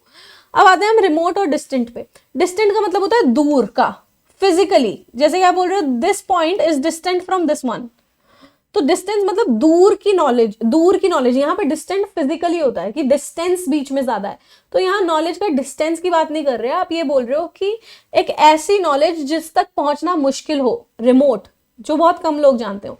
तो डिस्टेंट फिजिकल चीजों के लिए लिखा जाता है, तो डिस्टेंट भी नहीं, किसी को अगर रिमोट नॉलेज भी होगी ना, जरा सी भी नॉलेज होगी, डिस्टेंट का वही दूर मतलब होता है, रिमोट का भी दूर दराज क्षेत्र होता है, पर जहां पहुंचना मुश्किल हो, तो यहाँ की नॉलेज उसके लिए लोगों को पहुंचना बहुत मुश्किल है। डिस्टेंट का मतलब फिजिकली होता है, जैसा कि मैंने आपको समझाया। तो किसी को भी रिमोट नॉलेज भी होगी तो वो कहेगा कि यार ये मेरा एक्सपीरियंस जो है ना, ये स्कूल में भी है, कॉलेज में भी ऐसा होता था। And well, of what may or may not be true of my personal scholastic rigor, I suspect. वो कह रही है चलो छोड़ो जो भी है, मेरे अपनी पर्सनल लाइफ का, क्या मैंने पढ़ाई करते वक्त क्या किया है क्या नहीं किया, क्या मेरी क्षमता थी उस टाइम, क्या मेरी हिम्मत थी नहीं थी, उसको छोड़ दो आप, मुझे लगता है ये ड्रीम सबको आता है। एंड वेल, रिगार्डलेस, रिगार्डलेस मतलब छोड़ ही दो उस बात को, तो नॉट विद स्टैंडिंग नहीं आएगा, इन एज मच का कोई मतलब ही नहीं होता, नेवर द लेस भी नहीं आएगा, आएगा रिगार्डलेस, इस बात को तो छोड़ ही दो। नेवर द लेस का मतलब होता है कि कोई चीज हुई, उसके होने के बावजूद भी दूसरी चीज उसके ऑपोजिट हुई है, तो यहां पे वो नहीं हो सकता, ठीक है। रिगार्डलेस मतलब इसको तो आप कंसिडर ही मत करो। नेवर द लेस का मतलब होता है कि जैसे मैंने बोला कि बारिश हो रही थी फिर भी वो आए, ठीक है। It was raining, nevertheless they came. फिर भी वो आए। तो एक चीज हो रही थी, उसका ऑपोजिट रिजल्ट नहीं आना चाहिए था, फिर भी उसका ऑपोजिट रिजल्ट आया, तो वो यहाँ कंडीशन नहीं है। नॉट विद स्टैंडिंग का मतलब है ऐसा होते हुए भी, सेम जो उसका मीनिंग है नेवरदलेस का, वही सेम मीनिंग है इसका भी, ऐसा होते हुए भी। और इन एज मच का कोई मीनिंग ही नहीं है यहाँ पे। चलिए अब आप ये वाला कीजिए। अब मैं आपको 2 मिनट दे रही हूँ, तब तक मैं जरा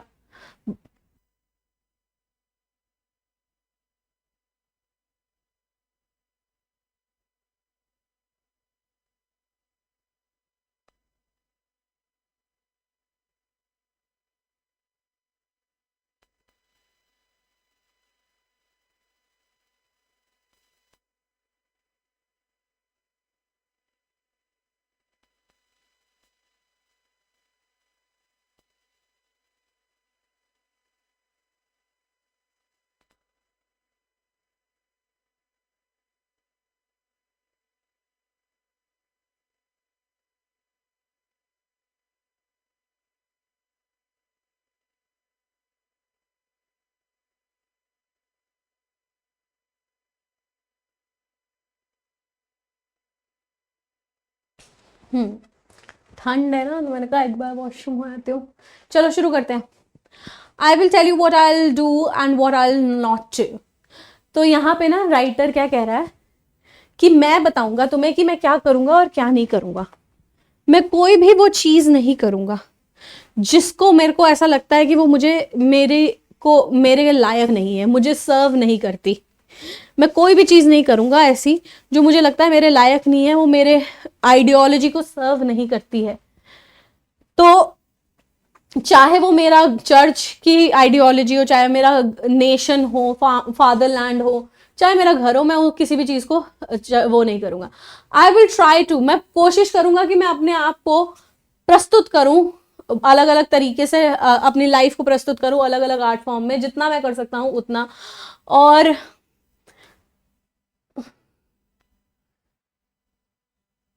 और आगे मैं समझाती हूँ, ठीक है, तो सारा ही बता दूंगी, तो फिर तो आंसर ही कर दिया मैंने। चलो, वो कह रहा है I tell you what I will do and what I will not. मैं तुम्हें बताऊंगा कि मैं क्या करूंगा और क्या नहीं करूंगा।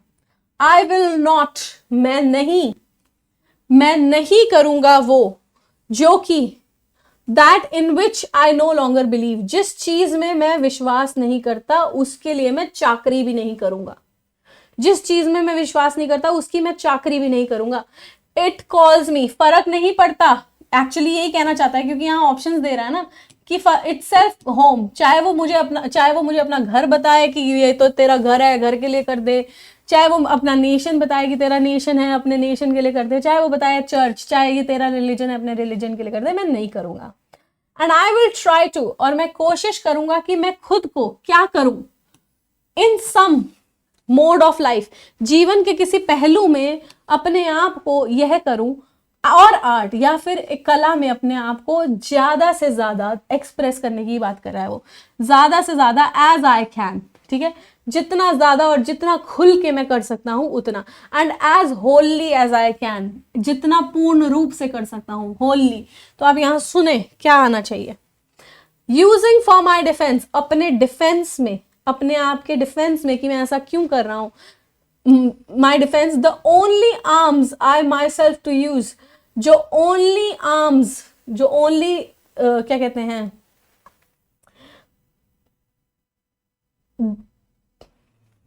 बंदूकें कहें, यहां क्या बोले, हिंदी वर्ड में गायब हो रहा है दिमाग से।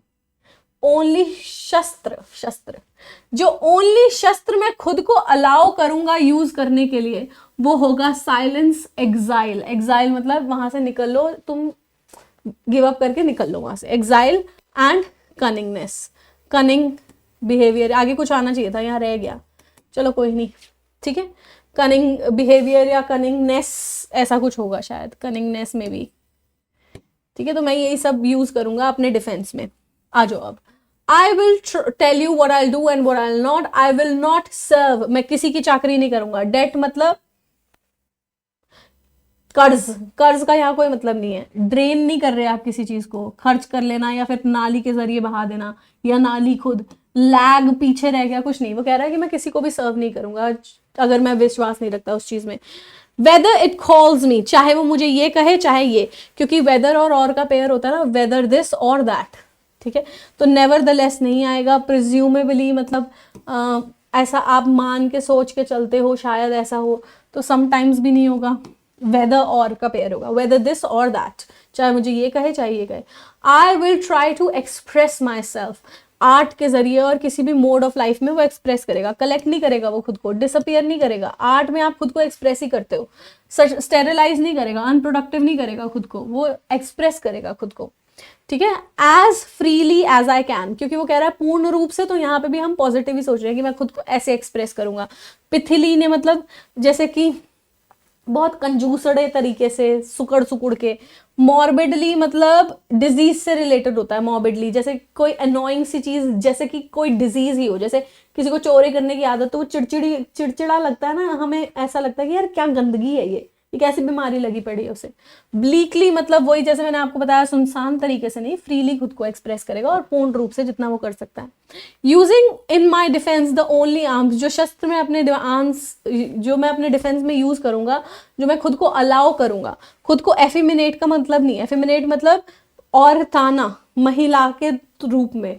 मतलब अगर कोई मैन कोई किसी सपोजिटली औरत वाला या वुमेन वाला बिहेव करता है तो फिर उसको एफेमिनेट कह देते हैं, है ना। कंजर्वेटिव आइडियोलॉजी के हिसाब से वुमेन जैसा बिहेव करती है वैसा अगर कोई मैन करता है तो उसको एफेमिनेट कह देते हैं। यहाँ कोई मतलब नहीं है उसका।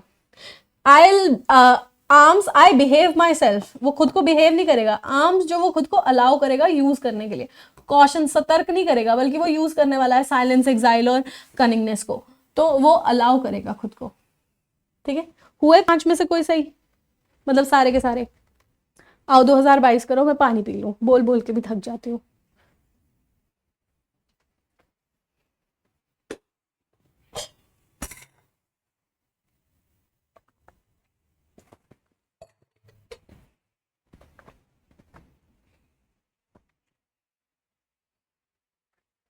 चलो, है 4 लाइन का, पर बहुतों को समझ नहीं आया होगा।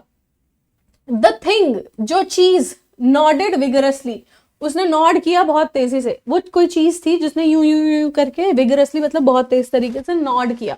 द थिंग नॉडेड विगरसली, अब वो क्या है पता नहीं।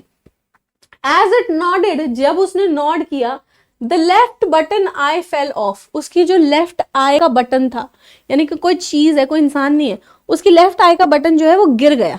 Left I button fell off and dash the concrete floor.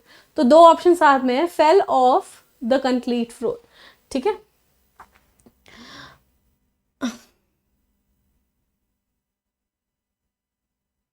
Third वाला कहां है?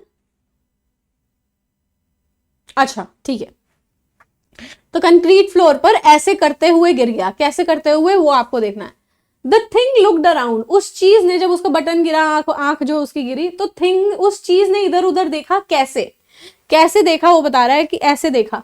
With its one eye as if it had lost her, अपनी अपनी उस आंख से, एक आंख से देखा उसने, जैसे कि उसने उसे खो दिया हो। आंख को हर नहीं लिखा है, कोई और है यहाँ पे, वो चीज कोई और है, और उसने इधर उधर देखा, आंख खोने के बाद एक आंख से देखा, और ऐसे देखा जैसे कि उसने उसे खो दिया हो। किसे खो दिया हो? कोई लड़की है जिसे खोया है।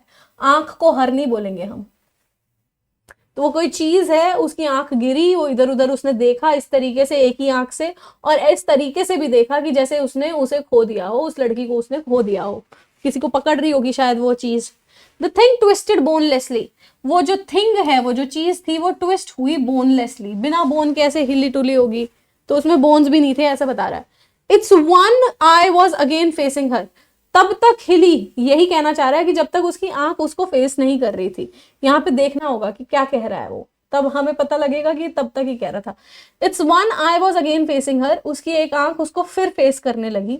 तो पहले ढूंढा उसने, फिर उसको दिख गई वो लड़की, तो उसकी आंख फिर उसे फेस करने लगी। एंड इट, और फिर वो अक्रॉस द सेलर, वो सेलर के अक्रॉस गई, टूवर्ड्स हर देन, उस लड़की की तरफ वो चीज आगे बढ़ी। अक्रॉस द सेलर, सेलर होता है नीचे का एरिया बिल्डिंग के, ठीक है, बेसमेंट। और अक्रॉस द सेलर मतलब यहां से दूसरे पॉइंट पर, from one end to the other end, ठीक है, अक्रॉस, चाहे यहां से यहां गई हो, या चाहे यहां से यहां गई हो, चाहे वहां से वहां गई हो, चाहे यहाँ वहां से यहां आई हो, बट अक्रॉस आई, from one end to the other end. चलो, the thing nodded vigorously. As it nodded, the left eye button fell off and clattered onto the concrete floor. और टक टक करके, जैसे बटन गिरता है तो टक टक की आवाज आती है ना, देखो आएगी तुम्हें, तो ये 2-3 बार टप्पे खाता तो टक टक की और आवाज आती। तो फ्लोर पे गिरने की जो आवाज है वो हमें बतानी है। तो फिज तो भैया कोल्ड ड्रिंक्स वगैरह में जिसमें गैस होती है उससे आती है। बज बी करती है, हिज स्नेक करता है, तो यहाँ पे क्लैटर्ड ही आएगा। बटन अगर गिरेगा तो टक टक की आवाज आएगी। तो क्लैटर्ड किस पर? फ्लोर पर। फ्लोर कोई पॉइंट नहीं है, सरफेस है, तो एट नहीं आएगा।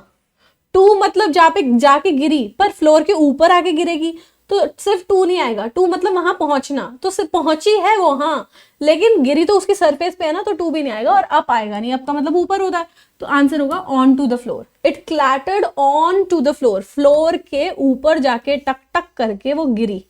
पहले यहां टक करी होगी, फिर वो यहां टक करके फिर यहां टक करी फ्लोर के ऊपर।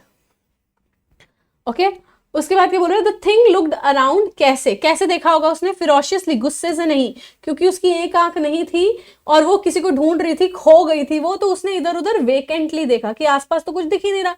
इनवॉलेंट्री मतलब अपनी स्व इच्छा से नहीं, फेरोशियसली मतलब गुस्से से, बिटिली मतलब दिमाग से। बट हमको समझ में आ गया कि वेकेंटली ही होना चाहिए, क्योंकि आसपास कुछ था नहीं, उसकी आंख भी चली गई थी और वेकेंटली मतलब कोई कुछ दिख नहीं रहा, तो उसने ऐसे देखा, कहाँ गई कहाँ गई, इस तरीके से। द थिंग ट्विस्टेड बोनलेसली, कब, कैसे? जब तक उसने उसकी तरफ देख नहीं लिया।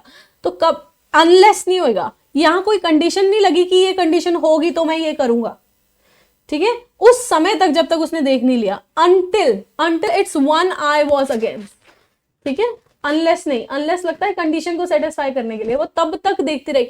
यहाँ पे ये भी तब तक है, ये भी तब तक है, पर यहाँ कंडीशन में सेटिस्फाई नहीं कर रहे हैं। हम कह रहे हैं कि जब तक उसे दिखी नहीं, तो हम उस पॉइंट का वेट कर रहे हैं जब तक उसकी आंख उसकी तरफ ना चली गई, तो पॉइंट का वेट कर रहे हैं हम, ना कि वो। इवन आफ्टर मतलब उसके बाद भी नहीं, यहाँ पे रुक गई है ना, अंटिल वाला चीज है। इवन आफ्टर फेसिंग हर, तब फिर वो क्यों बोनलेसली घूमेगी, है ना, तब तो वो घूमेगी नहीं। इवन सो हम इंफोसिस देने के लिए करते हैं, जैसे कि आपने बोला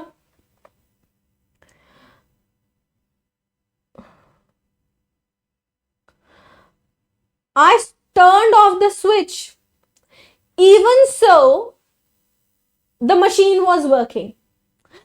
ये करने के बावजूद ये हो रहा था, तो इवन सो का भी मतलब नहीं होगा। नेक्स्ट, फिर वो बोलता है and it dash across the seller. फिर वो जो चीज है इट, जिसके लिए लिखा है हंग, हंग का मतलब है लटकाना, पर वो एक जगह से दूसरी जगह खुद को लटकाएगी नहीं। हंग अक्रॉस द सेलर नहीं, it flung across the cellar. ऐसे फ्लंग का मतलब है किसी चीज को फेंकना, तो वो खुद को नहीं फेंक रही है। फ्लंग यहाँ तो लिखा होता है फ्लंग इटसेल्फ, है ना, खुद को फेंका है ना, तो हंग भी नहीं होएगा, रंग भी नहीं होएगा, बेल थोड़ी बजेगी उसकी। तो लंज, जैसे लंजेस करते हैं ना, एक पैर यूं करके ठप करके आगे गए, फिर ठप करके आ गए, दैट इज लंजिंग। तो वो लंज अक्रॉस द सेलर की। आ जाओ 8th वाला। कमेंट सेक्शन में मैं वेट करूंगी उन बच्चों का कि कैसा रहा, उनको क्लास कैसी लगी, और क्लोज टेस्ट में मज़ा आया कि नहीं आया। आपका कोई ऐसा क्लोज टेस्ट था जिसमें आपने फुल स्कोर किया या नहीं? तो I will wait for all this.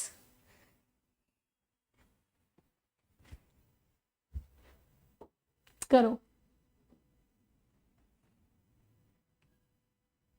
2022 का सवाल है। मेंस में इतने डिफिकल्ट क्वेश्चंस दिखे ही नहीं मुझे। टीयर 1 में सोचो, देखो कितने क्वेश्चंस आते हैं डिफिकल्ट। चलो, वो कह रहा है यहाँ पे ना, वो हमिंग बर्ड की बात कर रहा है और उसके कलर और वो कैसा क्या करता है, वो सब चीज़ों के बारे में बातें कर रहा है वो। तो हमिंग बर्ड की बात होगी यहाँ पे। A hummingbird's brilliant throat, hummingbird का जो इतना चमकता हुआ गला है ना, है ना, कलर, और गले का इतना सुंदर सुंदर कलर है ना, is not caused by feather. वो उनके पंखों की वजह से नहीं होते हैं। फेदर का क्या, फेदर की क्या चीज, उनके पंखों की इस चीज की वजह से नहीं होते हैं, बट रैदर बाय बल्कि ये होते हैं इरिडिसेंस की वजह से, इरिडिसेंस की वजह से in the arrangement of the feathers. Feathers की अरेंजमेंट में जो इरिडिसेंस होती है उसकी वजह से होते हैं। इरिडिसेंस मतलब वो क्वालिटी जिसमें लाइट पड़ने पे कभी कभी चीजें रंग बदलती है। जैसे आपने देखा होगा वो फूक से बुलबुले हम उड़ाते थे करके, तो उसमें अलग अलग रंग दिखते थे, हल्के हल्के रेनबोइश टाइप के। तो कह रहे हैं कि उसके फेदर का जो रंग है उसकी वजह से वो नहीं चमक रहे होते, बल्कि उसके अंदर इरिडिसेंस होती है कि लाइट उस पर पड़ेगी तो फिर अलग अलग लाइट दिखती हैं, फिर लाइट अलग अलग दिखती है किसी चीज पे पड़ के। तो कह रहे हैं कि उसके फेदर की अरेंजमेंट ऐसी है कि वो इरिडिसेंस की वजह से दिखते हैं। Light level, moisture and angle of viewing, wear and tear and other factors all just how bright and colorful their throat में appear। तो बोल रहा है लाइट का क्या लेवल है, कितनी लाइट है, कितना मॉइस्चर है हवा में, है ना, ताकि वो रिफ्रैक्शन वगैरह हो। एंगल, किस एंगल से आप देख रहे हो, कितना वो चीजें उनके गले पे कितनी वियर टियर हो रखी है, और बाकी भी कुछ फैक्टर्स हैं जो कि सब डिसाइड करते हैं कि कितना ब्राइट या कलरफुल उनका गला दिखेगा। Humming birds can not walk और हॉप। हमिंग बर्ड्स ना चल सकते हैं ना ऐसे हॉप कर सकते हैं, हल्का हल्का कूदना इज हॉपिंग, ना वो चल सकते हैं ना हॉप कर सकते हैं। दो their feet can be use to, पर वो कह रहा है लेकिन उनके जो पैर हैं उनको हम यूज कर सकते हैं साइडवेज, क्या करने के लिए, कुछ करने के लिए, क्योंकि वो हॉप भी नहीं कर सकते और वॉक भी नहीं कर सकते। तो साइडवेज ऐसे मूव करने के लिए ना, ऐसे सरक सरक के सरक सरक के सरक सरक के, वाइल दे आर पर्च्ड, जब वो डाल पर बैठे होंगे। पर्च मतलब डाल पर बैठना, एक डाली पर बैठते हैं ना जब, तो हम बोलते हैं कि the birds are perching on the tree branches. तो बर्ड्स अगर ऐसे यहां करके ऐसे दो बर्ड्स बैठे हुए हैं, है ना, ये क्या बना दिया दीदी ने, दीदी कितनी सुंदर ड्राइंग है तुम्हारी दीदी, बर्ड्स लग ही नहीं रहे। चलो, तो जब बर्ड्स बैठे होते हैं ना डाली पे, तो वो धीरे धीरे ऐसे खिसकते हैं, यहाँ पे वो कहना चाह रहा है। अब आप देख लो क्या करना चाह रहा है, क्या करेंगे डाली पे। These birds have evolved smaller feet to be lighter। In birds के जो फीट है ना वो उन्होंने छोटे छोटे इवॉल्व किए धीरे धीरे समय के साथ, ताकि ये बर्ड्स हल्के हों। हमिंग बर्ड बहुत छोटा होता है ना। Lighter for more dash flying, ताकि इनकी फ्लाइंग कैसी हो सके, ताकि ये हल्के हों और कैसी फ्लाइंग हो सके, ऑब्वियसली अच्छी बेहतर फ्लाइंग हो सके। They will use their feet for itching, वो अपने जो पैर हैं उनको इचिंग करने के लिए, और एंड डैश हाउएवर, और इसके लिए भी यूज करते हैं। अब आप देखेंगे कि क्या किस चीज के लिए यूज करते हैं। अब बताओ फटाफट, आंसर आ गए हैं कि नहीं आए। अब तुम कैसे बताओगे, कोई लाइव क्लास चल रही है, आ जाओ। तो पहला वाला क्वेश्चन जो है वो लिखा है, a hummingbird's bright throat colour is not caused by feather pigmentation. ठीक है, फेदर की क्या, पिगमेंटेशन। पिगमेंटेशन का क्या मतलब होता है, पिगमेंटेशन मतलब रंग, ओके, पिगमेंटेशन मतलब रंग। तो सेडिमेंट नहीं, सेडिमेंट मतलब किसी चीज का बैठ जाना वहां पे। डिस्पोजिशन भी वही, डिपोजिशन भी बैठ जाना, जैसे नदी में से सैंड आ रही है तो फिर वो बैठ जाए तो सेटल हो जाए, उसको बोलते हैं सेडिमेंटेशन या डिपोजिशन। डिपोजिशन को किसी को अपनी जगह से हटाना भी होता है। पर्सपिरेशन मतलब बारिश होना, तो इसका कोई मतलब नहीं है, तो वहां पे होगा उनकी फेदर की जो रंग है, पिगमेंटेशन पे नहीं डिपेंड करता है। Light level and other factors all intimidate, allure, influence, प्रभाव डालते हैं। इंटिमिडेट मतलब किसी को डराना धमकाना, अल्योर मतलब अपनी तरफ आकर्षित करना, परसुएड मतलब किसी को काम करने के लिए फुसलाना कि कर दे भाई कर दे। तो कह रहा है कि ये सारे फैक्टर्स जो हैं ये प्रभाव डालते हैं इस बात पे, इनसे प्रभाव पड़ता है कि कितना गहरा रंग होगा उनका, कितना सुंदर रंग दिखेगा या नहीं। फिर बोल रहे हैं हमिंग बर्ड्स चल नहीं सकते, हॉप नहीं कर सकते, तो वो ये करते हैं साइडवेज खिसकने के लिए। तो फॉरेज का मतलब होता है घूमना अपने खाने के लिए, जगह जगह खाना ढूंढना, वो फॉरेज होता है। तो यहाँ पैरों की बात हो रही है कि ना चल सकते हैं ना हॉप कर सकते हैं, तो मूवमेंट की बात होगी। यहाँ जगह जगह खाने के लिए घूमने की बात नहीं हो रही, माइग्रेशन की बात नहीं हो रही। ऑब्ट्रूड मतलब ऑब्स्ट्रक्शन करना किसी चीज में, ऑब्स्ट्रक्शन की बात नहीं हो रही। आंसर आएगा स्कूट। ठीक है, स्कूट की बात हो रही है कि ऐसे सरकते हैं थोड़ा थोड़ा करके पैरों से, सरक सरक सरक सरक सरक, तो वर्ड स्कूट है। ओके, थोड़ा थोड़ा सरकते हैं, क्योंकि हम बात कर रहे हैं मूव कैसे करते हैं, वो ना वॉक करते हैं ना हॉप करते हैं, तो वो अपने पैरों को साइडवेज ऐसे साइड हो के ऐसे ऐसे घूमते रहते हैं। वाइल दे आर, जब वो ब्रांच पे बैठे हो तब। इन बर्ड्स के स्मॉल फीट होते हैं ताकि इनकी फ्लाइंग कैसी हो सके, स्लिप शॉट होता है, अच्छे से काम ना किया हुआ, ऐसी फ्लाई नहीं, क्या कहते हैं, हल्के हैं ताकि एफिशिएंट अच्छी फ्लाइंग हो सके, किसी मेथड से फ्लाइंग नहीं करनी, या कोई स्ट्रक्चर नहीं बना हुआ कि एक स्ट्रक्चर से किया हुआ है काम, एफिशिएंट फ्लाइंग हो सके इसलिए। फिर उसके बाद क्या बोलता है, they will use their feet for itching, अपने फीट को वो यूज करते हैं इच करने के लिए और प्रीन करने के लिए। फ्लाउंस का मतलब होता है दबा दबा के पैर वॉक करना गुस्से में, तो ये दबा दबा के पैर गुस्से में तो वॉक करेंगे नहीं, है ना, और पैर कि वॉक वो कर ही नहीं सकते हैं, तो ये तो होएगा नहीं। स्किंटिलेटिंग मतलब चमकता हुआ, तो ये अपने पैरों को चमकता हुआ, क्या, ये अपने पैरों को इच करने के लिए और अपने पंख सुधारने के लिए। बर्ड्स अपने पंख सुधारते हैं, आपने देखा है, ऐसे ऐसे पंख सुधारते हैं, ऐसे ऐसे करते हैं, ऐसे ऐसे, दैट इज प्रीनिंग, तो प्रीनिंग होएगा। डिवावरिंग मतलब किसी चीज को खाना, भक्षण करना, तो पैरों को भक्षण करने के लिए थोड़ी यूज करेंगे, they will use their feet devouring, और डिवावर भी आप करोगे तो किसी चीज को करोगे, वो लिखा होता, so they use their feet for itching and preening, preening however, ठीक है, अपने आप के पंख सुधारने के लिए वो अपने पैरों को यूज करते हैं। Answer is pigment, influence, scout, efficient and preening. Let's do the 9th one. 2022 tier 2 से सवाल आया है ये।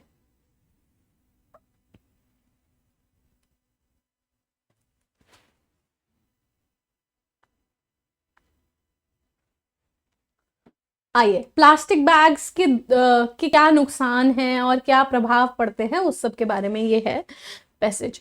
वो कह रहा है कि जो प्रभाव है प्लास्टिक बैग के एनवायरमेंट पर, वो बहुत ही, they are really dash devastating, बहुत ही दुखद है। कैसे, क्या लिखोगे यहां से, बिकॉज, क्योंकि उनका कोई डिस्पोजेबल, उनको फेंकने का कोई मेथड नहीं है that will really help eliminate, जो कि सच में इस प्रॉब्लम को खत्म करने में, हटाने में हमारी मदद करे। The biggest problem with them is, सबसे बड़ी प्रॉब्लम उनके साथ यह है कि that once they have been, एक बार वो ये हो जाएं, क्या हो जाएं, एक बार वो गंदे हो जाएं, दे एंड अप, तो ये कहाँ जाके गिरते हैं, इन द ट्रैश, कूड़े में जाके गिरते हैं। एक बार खराब हो गई, प्लास्टिक खराब हो गया तो वो कूड़े में जाके गिरेगा। which then ends up in the landfills, फिर ये कूड़ा जो है, ट्रैश जो होता है, फिर वो लैंडफिल्स में जाता है, ठीक है, जहाँ कूड़े के ढेर लगे होते हैं, और लैंडफिल्स में गड्ढे खोल खोल के उसके अंदर घुसाया जाता है कूड़ा को, और इस बर्न, या फिर इसे जला दिया जाता है। The indefinite period of time, जो इतना चीरकाल ये लेते हैं, इट टेक्स, किस लिए, एक एवरेज प्लास्टिक बैग को ब्रेक होने के लिए, टुकड़ों में जाने के लिए, break what, can be literally, ये इनको अपने आप में टूटने के लिए 100 साल लग जाते हैं। थ्रू आउट द वर्ल्ड, पूरी दुनिया में प्लास्टिक बैग्स जो है वो रिस्पॉन्सिबल हैं सफोकेशन के लिए, सांस रोकने के लिए, और डेथ्स के लिए वुडलैंड एनिमल्स की, ठीक है, एनिमल्स की, जंगलों वगैरह सब एनिमल्स की, as well as soil nutrients, और ये सॉइल न्यूट्रिएंट्स को भी क्या नहीं करते, सोचो। फिर आगे क्या बोल रहा है, the land litre that is made up of, जो ये लैंड का जो कूड़ा है जो कि बना हुआ है प्लास्टिक बैग से, हैज द पोटेंशियल, उसके पास ये इतनी क्षमता है कि वो बार बार किसी को मार सकता है, किल कर सकता है, बार बार किल कर सकता है, कभी एक को किल करेगा, फिर किसी को, जानवर को, अलग अलग जानवरों को। It has been estimated that one bag has the potential, यह माना जाता है कि एक बैग का इतना सक्षमता है कि वो इनएडवर्टेंटली, बड़ी बुरी ही तरीके से किल कर देगा एक एनिमल को, पर एवरी 3 months, हर 3 मंथ में, बिना इससे निदान पाए, बिना इससे छूट पाए, वो हर एक एनिमल को जरूर किल करता है plastic bag. Due to unintentional digestion, क्योंकि बिना किसी इच्छा के बंदे जो एनिमल्स होते हैं वो डाइजेस्ट कर जाते हैं या फिर सूंघ लेते हैं प्लास्टिक को, तो बेचारे देहांत हो जाती है उनकी। There are always alternatives to plastic bags, हमेशा अल्टरनेटिव्स हैं प्लास्टिक बैग्स को, and the search for more, और ज्यादा अल्टरनेटिव्स के लिए सर्च अभी भी जारी है, the search continues. Okay, so the effects of plastic bags on the environment are really quite devastating. seldom मतलब कभी कभार, randomly मतलब किसी भी मैनर में, कोई उसका मैनर ही नहीं है, बिना किसी ऑर्डर के, vaguely मतलब जो कि सही से स्पष्ट ना हो, इसका कोई मतलब ही नहीं है। वो कह रहा है काफी खराब, डिवास्टेटिंग है। सेकंड वाला, वंस दे हैव बीन, एक बार वो क्या हो जाए जो कूड़े में गिरेंगे, कूड़े में रिसाइकल होके तो गिरेंगे नहीं, मोल्डेड फंगस लगेगी नहीं उसमें, प्लास्टिक में नहीं फंगस लगती, उसके अंदर खाने में लगती है। डिसइंफेक्टेड, जब उसका इन्फेक्शन या उसके अंदर कोई गंदगी या उसके अंदर कोई माइक्रोब्स को खत्म कर देंगे, फिर क्यों कूड़े में फेंकेंगे, जब वो एक बार खराब हो जाए। Soiled, soiled is the answer, ठीक है। Then the average plastic bag to break down, break down मतलब उसका टूटना, ठीक है, थ्रू नहीं, ब्रेक थ्रू नहीं। ब्रेक थ्रू होता है कि कोई ऐसी चीज हासिल हो गई, महारत कोई हासिल हुई है, उसको ब्रेक थ्रू बोलते हैं। ब्रेक इवन, ब्रेक इवन मतलब जहां एक ऐसा पॉइंट जहां पे बस बंदा इक्वल आ जाए किसी के, जैसे गेम में ब्रेक इवन हो गया। ब्रेकआउट, ब्रेकआउट होता है किसी चीज का फैलना अचानक से, जैसे कोई फायर ब्रेकआउट हो सकता है, पैंडमिक का ब्रेकआउट हो सकता है, एकदम से कोई चीज फैल जाए, यहाँ पे उसको विभाजित होने में सालों लग जाते हैं, सौयों साल। फिर वो कह रहा है कि ये जानवरों की जान लेते हैं, ठीक है, और एज वेल एज ये सॉइल न्यूट्रिएंट्स को भी क्या करते हैं, कन्वर्ट नहीं करेंगे। प्लास्टिक थोड़ी सॉइल न्यूट्रिएंट्स को कन्वर्ट करता है, डिमांड थोड़ी करेगा उसकी, सॉइल न्यूट्रिएंट्स दे दो मुझे, उसको एक्यूमुलेट, इकट्ठा नहीं करेगा सॉइल न्यूट्रिएंट्स को, बल्कि इनहेबिट करेगा। कि जमीन के अंदर अगर प्लास्टिक की थैलियां घुसी हुई हैं या प्लास्टिक, छोटे छोटे माइक्रो प्लास्टिक्स हैं, तो फिर न्यूट्रिएंट्स जो है ना वो पेड़ तक ये जाने नहीं देंगे, क्योंकि छोटा छोटा बीच में प्लास्टिक आ जाएगा, प्लास्टिक की वजह से न्यूट्रिएंट्स इनहेबिट हो जाते हैं। तो इनहेबिट मतलब रोकथाम लगना। तो आंसर हमारे पास क्वाइट है, सॉइल्ड है, डाउन है, इनहेबिटिंग है। चलिए आइए next, this is the last one, 2024 का है ये भी। एक बार और पानी पी लेती हूँ मैं तब तक।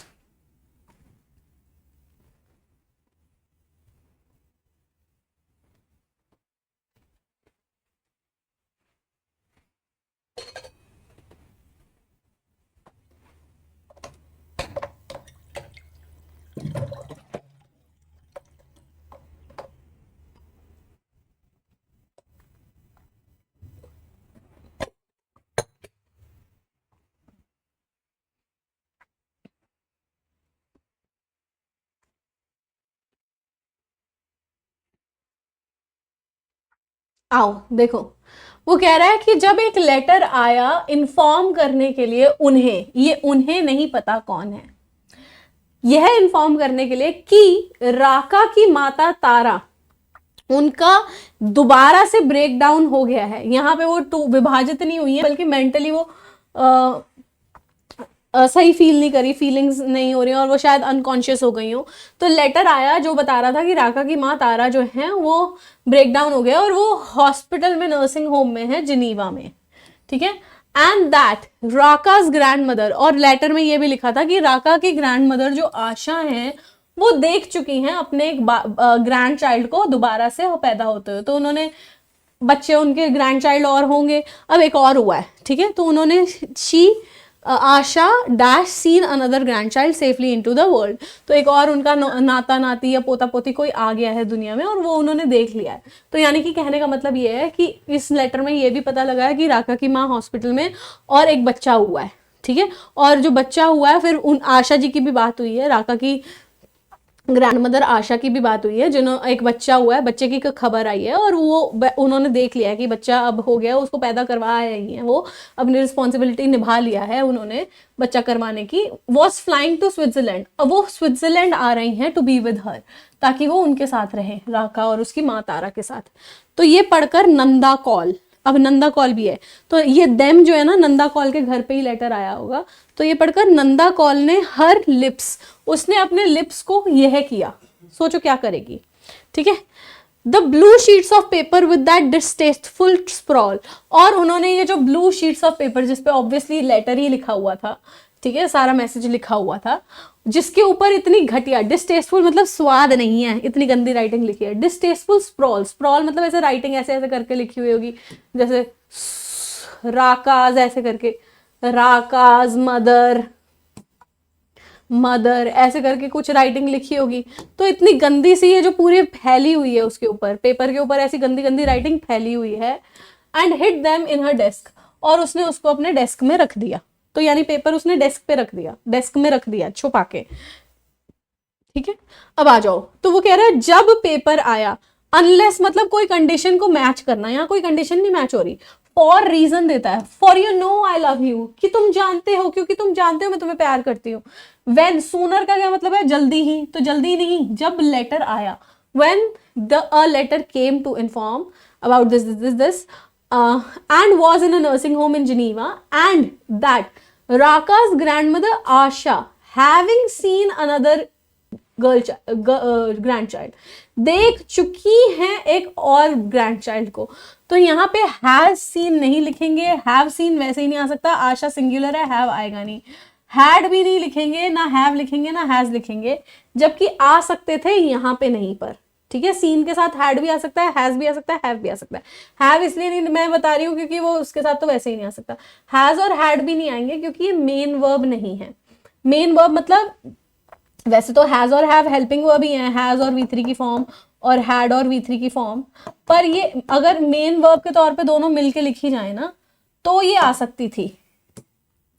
ठीक है, पास्ट में लिख रहे हैं ना हैड, तो ये हैड आ सकती थी, हैज तो आ ही नहीं सकती थी क्योंकि प्रेजेंट में बात ही नहीं हो रही, क्योंकि वहां पे देखो ये लिखा है ना, had another break down and was in this. ठीक है, तो वाज फ्लाइंग, तो ये पास्ट में लिखा, तो हैज तो वैसे भी नहीं हो सकती। अब हम आते हैं हैड पे। हैड क्यों नहीं हो सकती? इसलिए नहीं हो सकती हैड क्योंकि ये सेंटेंस मेन वर्ब में नहीं लिखा हुआ है, ये पार्टिसिपल है जो उसकी स्टेट को बता रहा है कि ये काम कर चुकी हैं और आ रही हैं। आपकी इस सेंटेंस में ये जो पूरा क्लॉज है ना, राका की ग्रैंडमदर, वो ये मेन क्लॉज की वर्ब वाज फ्लाइंग है। ठीक है, तो यहाँ पे आशा वाज फ्लाइंग टू स्विट्जरलैंड, ये जो बीच में बताया गया है ये उनकी स्थिति को बता रहा है पूरा का पूरा। तो ये पूरा का पूरा एडवर्बियल फ्रेज है, एडजेक्टिवल फ्रेज है, बल्कि जो बता रहा है कि उनकी क्या स्थिति है, कि वो देख चुकी हैं बच्चे को पैदा हुए होते, आ रही हैं वो। So this is your information, और यहाँ मेन वर्ब नहीं लग रही है तो हैविंग सीन आएगा जो कि पार्टिसिपल है, कि ऐसा हो चुका है। ठीक है, और आ रही है इज योर मेन वर्ब। तो having seen another grandchild into the world was flying to Switzerland. Nanda call dash her lips, उसने अपने लिप्स को स्टक नहीं किया, कहीं फंसा नहीं लिया उसने अपने होठ की मैं होठ फंसा लेती हूँ। डर्ट नहीं किया, गंदे क्यों करेगी, डस्टेड पोंछा नहीं, बल्कि she pursed her lips. Pursued is like तो खबर अच्छी नहीं है, तो जैसे मुंह कोई सिकोड़ लेता ना यूं करके, ये क्या हो गया, so that is pursing. Okay, तो answer is pursed her lips. She pursed her lips dash the blue paper, क्योंकि अब उसने डेस्क में रख दिया तो उसने फोल्ड ही किया है। ठीक है, क्लियर अप नहीं किया है, साफ नहीं किया है। हाइड अवे तो वो यहाँ दिखा ही रहा है कि उसने छुपा दिया, तो दो बार हम क्यों ही लिखेंगे। टक्ड अवे का मतलब होता है किसी चीज को उठा के कहीं क्या कहते हैं, एक सेकेंड, टक्ड अवे किसी के लिए रख देना, उठा के किसी व्यक्ति के लिए रख देना उठा के, तो ये तो होगा नहीं, तो फोल्डेड अप ही है, उसे ऐसे ऐसे करके उसने फोल्ड किया और छुपा दिया। तो यही मतलब मीनिंग समझ में आ रहा है, क्योंकि टक्ड अवे किसी चीज को, कपड़े आपने उठा के रख दिए किसी को देने के लिए एंड ऑल दैट। ठीक है, तो ये होगा नहीं आंसर, तो आंसर होगा folded up the sheets of paper, that sheets of paper with that distressful sprawl, वो इतनी गंदी हैंडराइटिंग जो कि पूरे पेपर पर भरी हुई थी। तो पेपर एक पॉइंट नहीं है जिसपे एट लगाओगे, बाय कोई डूअर नहीं है, इन पेपर के अंदर कुछ नहीं होता, पेपर कोई बॉक्स नहीं है जिसके अंदर हो, अक्रॉस द पेपर, तो पेपर एक सरफेस है जिसके पूरे इस पे एक जगह से दूसरी जगह पे सारे पेपर पे लिखी होगी गंदी गंदी writing, so it is across the paper, not in the paper. ठीक है, तो across the paper, on the paper भी लिख सकते थे क्योंकि पेपर की सरफेस है ना, पर अक्रॉस ये दर्शा रहा है कि पूरे पेपर पे ऐसे भर भर के लिखी हुई थी। तो खत्म करते हैं यहाँ पे क्लास को। पीडीएफ आपको जो मिलेगी मेरे टेलीग्राम पे मिलेगी, और टेलीग्राम ये रहा अर्श इंग्लिश, इसका जो लिंक है आपको डिस्क्रिप्शन बॉक्स में मिल जाएगा पीडीएफ के, और आपको इस चैनल की डिटेल्स में भी मिल जाएगा। ठीक है, ये वाला डिस्क्रिप्शन लिंक, यहाँ पे बहुत सारी और भी पीडीएफ्स आती है। वीडियो आपको बहुत पसंद आई हो और पसंद भी आई हो तो ज़रूर इस पे लाइक ठोक के चले जाना, और अगर कुछ कमी लगी हो तो कमेंट सेक्शन में वो कमी भी बता देना, उसको इम्प्रूव करने की कोशिश की जाएगी पूरी की पूरी। And I hope you liked it, ऐसे ही और सेशंस कंटिन्यू होते रहेंगे। अपना ध्यान रखिए, थैंक यू सो मच, बहुत इंपॉर्टेंट है ये सारे के सारे, आप यहाँ तक पहुँच गए हो तो तारीफ है आपकी। Bye bye, take care, see you.